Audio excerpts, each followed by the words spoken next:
ಈ ರೆಸಿಪಿನ ನೀವು ಟ್ರೈ ಮಾಡಲೇಬೇಕು, ಯಾಕಂದರೆ ಅಷ್ಟು ಟೇಸ್ಟಿಯಾಗಿತ್ತು ಅಂತಲೇ ಹೇಳ್ಬೋದು. Hello friends, welcome back to our mini vlog. ನಾನಿವತ್ತು ಫಸ್ಟೇ ಒಂದು ಒಳ್ಳೆ ರೆಸಿಪಿನ ಶೇರ್ ಮಾಡ್ಕೋತಾ ಇದ್ದೀನಿ. ಎಲ್ದಿ ಅಂತಲೂ ಹೇಳ್ಬೋದು, ಸಖತ್ ಟೇಸ್ಟಿಯಾಗಿ ಬಂದಿತ್ತು, ಅದಕ್ಕೆ ಶೇರ್ ಮಾಡ್ಕೋತಾ ಇದ್ದೀನಿ. ಈ ರೆಸಿಪಿನ ಒಂದ್ಸಲ ಟ್ರೈ ಮಾಡೋದನ್ನು ಮರಿಬೇಡಿ. ಬೆಳಗ್ಗೆ ಎದ್ದಿದ ತಕ್ಷಣ ನಾನಿವತ್ತು ತಿಂಡಿಗೆ ಅಂತ ರೆಡಿ ಮಾಡ್ಕೋತಾ ಇದ್ದೀನಿ. ಬೆಳಗ್ಗೆನೇ ಎದ್ದಿದ್ದು ರೊಟೀನ್ ಏನೇನಿತ್ತು ಅದನ್ನು ಯಾವುದನ್ನು ನಾನು ವಿಡಿಯೋ ಮಾಡ್ಕೊಂಡಿರಲಿಲ್ಲ, ಹಾಗಾಗಿ ತಿಂಡಿಯಿಂದನೇ ಸ್ಟಾರ್ಟ್ ಮಾಡ್ತಾ ಇದ್ದೀನಿ. ಇವಾಗ ಅರ್ಧದಷ್ಟು 3 ಥರದ ಬೇಳೆ ಹಾಕ್ಕೊಂಡಿದ್ದೀನಿ. ತೊಗರಿ ಬೇಳೆ, ಮಸೂರ್ ದಾಲ್ ಮತ್ತು ಹೆಸರು ಬೇಳೆ. ಇನ್ನು ಅರ್ಧದಷ್ಟು ಅಕ್ಕಿನ ಹಾಕ್ಕೊಂಡು ಸ್ವಲ್ಪ ಅರಿಶಿನ ಮತ್ತು ಉಪ್ಪನ್ನ ಹಾಕಿ ಸ್ವಲ್ಪ ನೀರು ಜಾಸ್ತಿನೇ ಹಾಕ್ಕೊಂಡು ನಾನಿವಾಗ ವಿಷಲ್ ಹೊಡ್ಸ್ಕೊತಾ ಇದ್ದೀನಿ.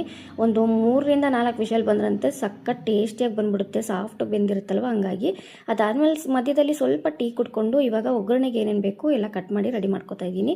ಒಗ್ಗರಣೆಗೆ ಈರುಳ್ಳಿ ಮತ್ತು ಟೊಮೊಟೊ ಎರಡೇ ಬೇಕಾಗಿದ್ದು, ಅದನ್ನು ಕಟ್ ಮಾಡಿ ರೆಡಿ ಮಾಡಿ ಇಟ್ಕೊತಾ ಇದ್ದೀನಿ. ಇವಾಗ ಒಗ್ಗರಣೆಗೆ ಫಸ್ಟು ಒಂದು ಬಾಣಲೆ ಇಟ್ಬಿಟ್ಟು ಅದಕ್ಕೆ ಸ್ವಲ್ಪ ಎಣ್ಣೆ ಹಾಕಿ ಅದಕ್ಕೆ ಸ್ವಲ್ಪ ಸಾಸಿವೆ, ಜೀರಿಗೆ, ಕರಿಬೇವು, ಈರುಳ್ಳಿ, ಸ್ವಲ್ಪ ಅರಿಶಿನ. ಒಗ್ಗರಣೆಗೆ ಅರಿಶಿನ ಹಾಕಿದ್ರೆ ಸ್ವಲ್ಪ ಕಲರ್ ಚೆನ್ನಾಗಿ ಬರುತ್ತೆ, ಹಾಗಾಗಿ ಅರಿಶಿನ ಹಾಕೋಬೇಕು. ಅಲ್ಲ ಹಾಕಿ ಅದಷ್ಟನ್ನು ಸಾಫ್ಟ್ ಆಗೋವರೆಗೂ, ಈರುಳ್ಳಿ ಚೆನ್ನಾಗಿ ಸಾಫ್ಟ್ ಆಗೋವರೆಗೂ ಫಸ್ಟ್ ಫ್ರೈ ಮಾಡ್ಕೋಬೇಕು. ಈರುಳ್ಳಿ ಫುಲ್ಲು ಸಾಫ್ಟ್ ಆದಮೇಲೆ ನಾವು ಟೊಮೊಟೊ ಹಾಕೋದ್ರಿಂದ ಟೊಮೊಟೊ ಹಾಕಿದ್ಮೇಲೆ ಯಾವುದೇ ರೀತಿ ಪ್ರಾಬ್ಲಮ್ ಆಗಲ್ಲ. ಈರುಳ್ಳಿ ಸಾಫ್ಟ್ ಆಗದ್ರೇ ಟೊಮೊಟೊ ಹಾಕಿದ್ರೆ ಸ್ವಲ್ಪ ಕ್ರಂಚಿ ಆ ಥರ ಸಿಗ್ತಾ ಇರುತ್ತೆ ಈರುಳ್ಳಿ, ಅದು ಈ ಒಂದು ರೆಸಿಪಿಗೆ ಚೆನ್ನಾಗಿರಲ್ಲ. ಹಾಗಾಗಿ ಫುಲ್ಲು ಸಾಫ್ಟ್ ಆದಮೇಲೆ ಟೊಮೊಟೊ ಹಾಕೋಬೇಕು.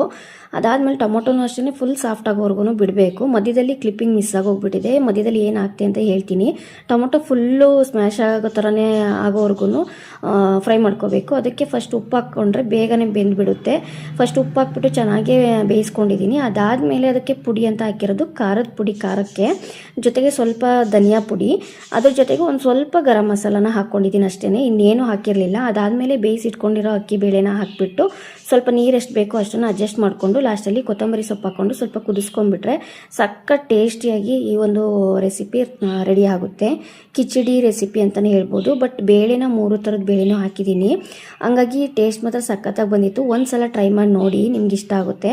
ಅದಾದಮೇಲೆ ಬಾಕ್ಸ್ ಕೂಡ ರೆಡಿ ಮಾಡಿ ಮಕ್ಕಳಿಗೆ ಕೊಟ್ಬಿಟ್ಟು ಅದಾದಮೇಲೆ ಅವರಿಗೂ ಕೂಡ ತಿಂಡಿ ಹಾಕ್ಕೊಟ್ಟು ಆ್ಯಪಲ್ ಕಟ್ ಮಾಡೋಣ ಅಂತೇಳಿ ತೊಗೊಂಡೆ. ಒಂದು 3ರಿಂದ 4 ಹಾಗೆ ಕೆಟ್ಟೆ ಹೋಗ್ಬಿಟ್ಟಿತ್ತು.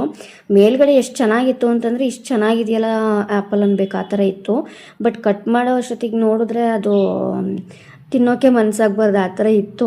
ಒಂದು 2ರಿಂದ 3 ಆ್ಯಪಲ್ ಅಷ್ಟು ದೊಡ್ಡದು ವೇಸ್ಟ್ ಆಗೋಯ್ತು, ಅದೇ ಬೇಜಾರಾಗೋಯ್ತು. ಮಕ್ಳಿಗೆ ಸ್ವಲ್ಪ ಕೊಟ್ಬಿಟ್ಟು ನಾನು ಕೂಡ ಆ್ಯಪಲ್ನ ತಿನ್ಕೊಂಡು ನನ್ನ ಮಗಳಿಗೆ ತಲೆ ಬಾಚಬೇಕಿತ್ತು, ಬೇಗ ತಲೆ ಬಾಚಿದೆ. ಅವರು ಕೂಡ ರೆಡಿ ಆಗಿಬಿಟ್ಟು ಸ್ಕೂಲಿಗೆ ಹೊರಟರು. ನಾನು ಕೂಡ ಅದಾದಮೇಲೆ ನನ್ನ ಕೆಲಸನ ಕಂಟಿನ್ಯೂ ಮಾಡಿಕೊಂಡೆ.